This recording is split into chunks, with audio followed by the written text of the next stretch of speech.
अल्पवयीन मुलांच्या हाती दुचाकी देणाऱ्या पालकांना ब्रह्मपुरी पोलिसांचा इशारा। 18 मुलांवर कारवाई। प्रत्येक पालकाने गांभीर्याने घेण्यासारखी आणि डोळे उघडणारी बातमी चंद्रपूर जिल्ह्यातील ब्रह्मपुरीमधून समोर आली आहे। अल्पवयीन मुलांचा हट्ट पुरवण्यासाठी किंवा कौतुकापोटी त्यांच्या हाती दुचाकी सोपविणाऱ्या पालकांना ब्रह्मपुरी पोलिसांनी चांगला धडा शिकविला आहे। ब्रह्मपुरी पोलिसांनी राबविलेल्या विशेष मोहिमेत तब्बल 18 अल्पवयीन मुलांना वाहनासह ताब्यात घेण्यात आले। शहरात मुख्य रस्ते, बाजारपेठा तसेच शाळा महाविद्यालयांच्या परिसरात अल्पवयीन मुलांकडून विनापरवाना आणि बेदरकारपणे वाहने चालवण्याचे प्रमाण वाढले आहे। त्यामुळे पादचारी आणि स्वतः मुलांच्या सुरक्षेचा प्रश्न निर्माण झाला आहे। या पार्श्वभूमीवर ब्रह्मपुरी पोलीस ठाण्याचे पोलीस निरीक्षक प्रमोद बांडवले यांच्या मार्गदर्शनाखाली पोलिसांनी शहरात अचानक नाकाबंदी केली। यावेळी कमी वयाचे विनापरवाना आणि भरधाव वाहन चालविणाऱ्या 18 मुलांना वाहनासह पकडण्यात आले। विशेष म्हणजे पोलिसांनी या मुलांना केवळ समज देऊन सोडले नाही, मात्र भविष्यात अशी चूक पुन्हा झाल्यास थेट पालकांवर गुन्हा दाखल करण्यात येईल असा कडक इशारा पोलीस निरीक्षक प्रमोद बांडवले यांनी दिला आहे। पालकांनी मुलांच्या हट्टापेक्षा त्यांच्या सुरक्षिततेला प्राधान्य द्यावे असा संदेश या कारवाईतून पोलिसांनी दिला आहे।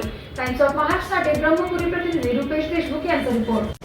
मी प्रमोद बांडवले, पोलीस निरीक्षक, ब्रह्मपुरी पोलीस स्टेशन। आजपासून पोलीस स्टेशन ब्रह्मपुरी अंतर्गत अल्पवयीन जे वाहन चालक आहेत त्यांच्यावर कारवाईची मोहीम सुरू करण्यात आलेली आहे आणि हे सगळं जिल्हाभरात सुरू झालेली आहे। आणि या मोहिमेचा मुख्य उद्देश म्हणजे जे अल्पवयीन मुलं असतात त्यांना वेग मर्यादा किंवा बाकी जे ट्रॅफिक नियम आहे याच्याबद्दल विशेष कल्पना नसते आणि भरधाव वेगाने चालवतात, त्यामुळे बरेच वेळा अपघात होतात। तर ते टाळण्यासाठी आम्ही ही मोहीम उघडलेली आहे आणि आज पोलीस स्टेशन ब्रह्मपुरीच्या अंतर्गत एकूण 18 गाड्यांवर 18 अल्पवयीन वाहन चालकांवर आम्ही कारवाया केलेल्या आहे।